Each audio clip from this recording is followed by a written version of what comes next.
Hi mga kasyambot, isang magandang araw po sa inyo lahat. So ngayon gagawa po ako ng dog food or ulam na aking mga baby. So meron ako ditong chicken head. So 1 kilo yan.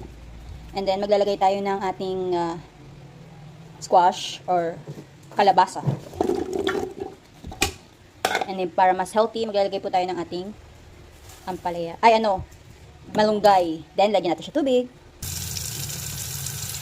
So ayan, wala na kayong ilalagay na kahit na anong seasoning dyan or pampalasa. Ganyan lang po yan.